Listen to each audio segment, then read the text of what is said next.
What we've said to the Iranians is we do not want war with Iran. We actually want peace. But we want peace in the context of them not having a nuclear weapons program. And that's exactly what the president accomplished last night. I really think there are two big questions for the Iranians here. Are they going to attack American troops, or are they going to continue with their nuclear weapons program? And if they leave American troops out of it and they decide to give up their nuclear weapons program once and for all, then I think the president has been very clear. We can have a good relationship with the Iranians. We can have a peaceful situation in that region of the world. We have to step back a little bit, Kristen, and remind ourselves that we negotiated aggressively with the Iranians to try to find a peaceful settlement to this conflict. It was only when the president decided that the Iranians were not negotiating in good faith that he took this action. He didn't take it lightly, but I actually think it provides an opportunity to reset this relationship, reset these negotiations, and get us in a place where Iran can decide not to be a threat to its neighbors, not to be a threat to the United States. And if they're willing to do that, the United States is all ears. Hey there, guys. John Rose here, recording very early in the morning to give you a brief, sober assessment of what took place last night. I'm going to upload this in a few hours. I want you guys to know so you can remain calm, but I also don't want to be overly optimistic or overly pessimistic because this is real American. And what do real Americans do? They consume the news. They understand it. They don't choke on hopium. They don't doom pessimistically. We just accept what's going on and figure out how to navigate it. So the first thing that happened was we bombed and left. We bombed and left. And that is important. It is reflective of Trump's policy straddling the line between interventionist and non-interventionist thought processes. He did decide we needed to act. And that is Trump's gambit. That is the president's gambit. Now, you guys know, listening to me over the past few days, that I don't necessarily agree with the gambit, but it's what he did. And now we're going to try to figure out what good could come from it, what bad could come from it. If you want a more detailed explanation of the potential concerns, Mike Benz did like a 20-minute video on Twitter that you can see on screen right now. I highly recommend checking that out. I think he expresses not just the emotions of younger voters, but also, gives a very neutral assessment. He's very polite to both sides of the exchange and explains why many members of Trump's cabinet may have been trying to push him away from this potential strike. Okay, my first reaction to all of this was blaming Iran. And I, of course, do this because President Trump, Vice President Vance, his cabinet, everybody from the administration was really clear that we may need to strike Iran, but that it wasn't guaranteed. We were potentially going to strike them. And if we did want to strike them in line with Trump's policy going back a year, it was going to be quick, fast, strong, and then we get out. And that is what Trump is saying again. If he warns there's any potential future strikes, he's saying he wants it to be quick, strong, get out of there. So that's what we're waiting on happening. If there are any retaliations, if they decide to hit bases or anything like that. Now, if they were rational actors, Iran would not strike our bases. But also, if Iran were rational actors, they would not have their atomic energy chief immediately say they were going to exponentially speed up their nuclear program earlier. So this was posted onto X like 4 hours before the bombings took place. And I immediately saw it and thought, this is the most ridiculously stupid thing that they could do. It was almost as stupid as traveling to Europe to try and negotiate with European powers instead of just talking directly with the United States. I really thought they were going to talk to us in Oman, but they are not rational actors. Christian Hines is a good friend of mine, and he made this comment before any of this happened.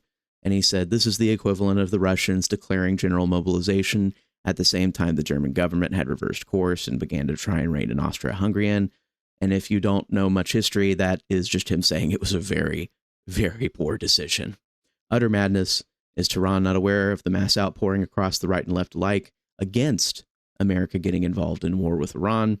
This just makes it harder for Trump to avoid dragging America into this mess. exactly my thoughts, just way more better put together. Me, I just called them stupid, but you understand where we're coming from, I hope. We have new info from the bombings that we're getting actually explosions early this morning. This happened about 10-20 minutes ago after me recording this. And I am concerned, obviously. Israel acted like they were going to cease fire last night, at least for a little while, but it looks like they may have restarted. I don't believe this is us. I feel like if we were going to strike again, we were going to do it after Iran makes a move. So, yeah, Israel has not declared a ceasefire on Iran. But if there's diplomacy opening up, I hope Netanyahu will consider it now that we have dropped his big gold bunker bombs on Fordo. Oh, yeah, that's another thing. We don't know if Fordo is fully taken care of. We cut off the entrance and the exits, but we're trying to find the results of the bombs that we had put directly into the base through vents. If those did successfully get through, then we did destroy Fordo. The Iranian state media is claiming that we did not destroy Fordo, because if they didn't claim that they still had that nuclear enrichment facility, just going to be honest with you, would create mass instability in their country. And maybe the generals that are allegedly talking to the Shah might consider a coup. Yeah, so they have to say that Fordo still works. We need to decide, we need to figure out if it's been destroyed or not. We don't know for sure, but we do know that it's been cut off and that they're going to have trouble getting in and out. We did bomb 2 other facilities, by the way. If you weren't watching the news, we did a few strategic bombs and then we left. Now, since we just discussed Trump's policy being to not intervene any further than Iran makes us intervene, you may be wondering why I am concerned about potential further entanglement. And that is simply because these kinds of things have been planned, and the people that we work together with, despite being our allies, have interests that don't necessarily align with our interests. And I wanted to discuss this, what Christian brought up.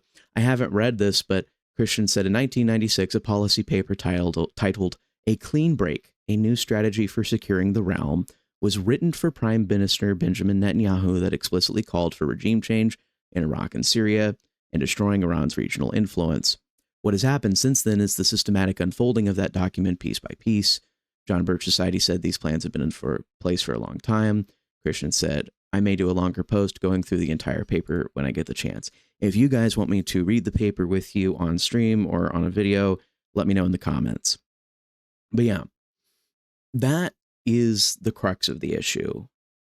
Israel has a very cozy position if they were able to completely decapitate Iran. Now, of course, the destabilization that happens after that are the things that could potentially hurt us, but they don't harm Israel enough. That's where the disconnected interest comes from. So, not saying this is someone that's deeply anti-Semitic or philo-Semitic. It's me saying we do not have the exact same interests in this scenario. And Israel, being very smart, is able to pull us into this. And that's something Mike Benz talked about briefly, the issue of sovereignty kind of being taken away. My issue with the LA riots was it feels like sovereignty is trying to be taken from the country. In this situation, it feels like sovereignty is trying to be taken away from us by a foreign entity by declaring wars for us. And that is, if you don't have to agree with that assessment, that's just a general feeling that many young people have in regards to this. So what does the future hold?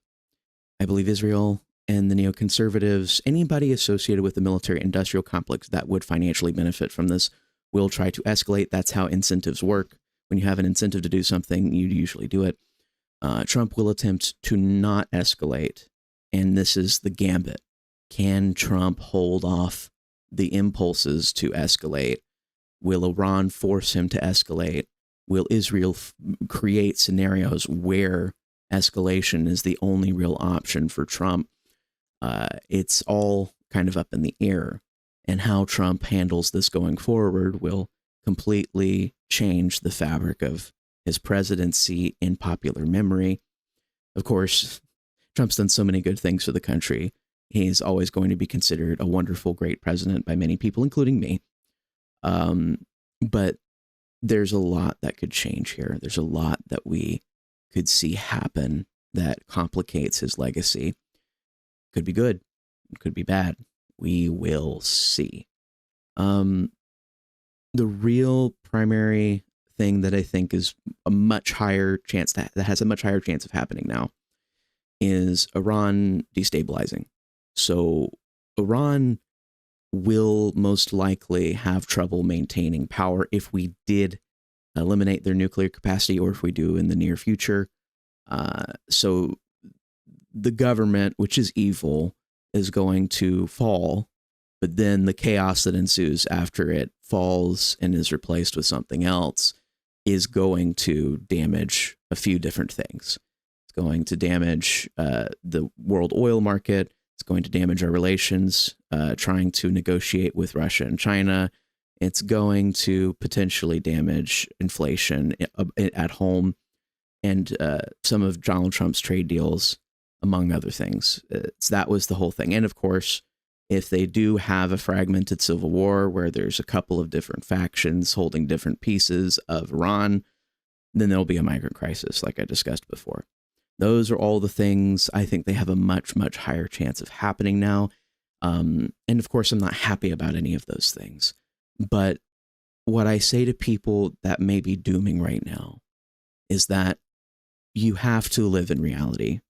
In 2017, 2018, I was severely disappointed by what I saw from Congress completely trying to halt anything Trump did, and it made me sad.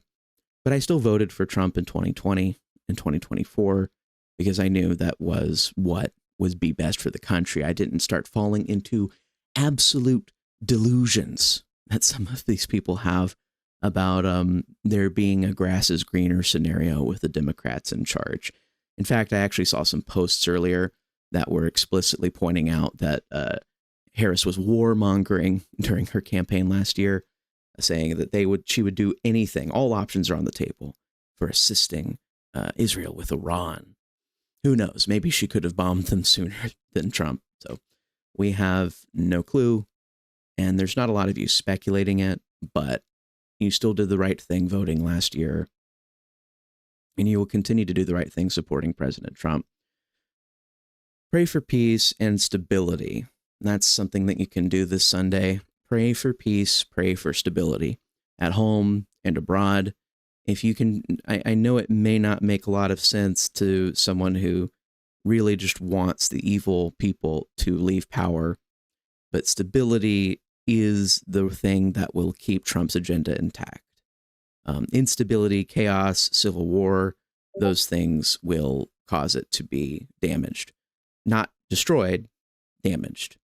And so that's kind of what we want. We want there to be stability in the region. Now, there are optimistic scenarios where a new government takes over and has complete control over the country, and it's just mass approved by all the minorities, and everybody just gets along and puts their hands together and sings Kumbaya. It's just that being a little bit older, I have a lot of trouble accepting that scenario. So, but you're free to do that. You're free to be optimistic. But again, I wanted to give you a clear, brief, sober assessment of what happened without actually going into hyper optimism or hyper pessimism.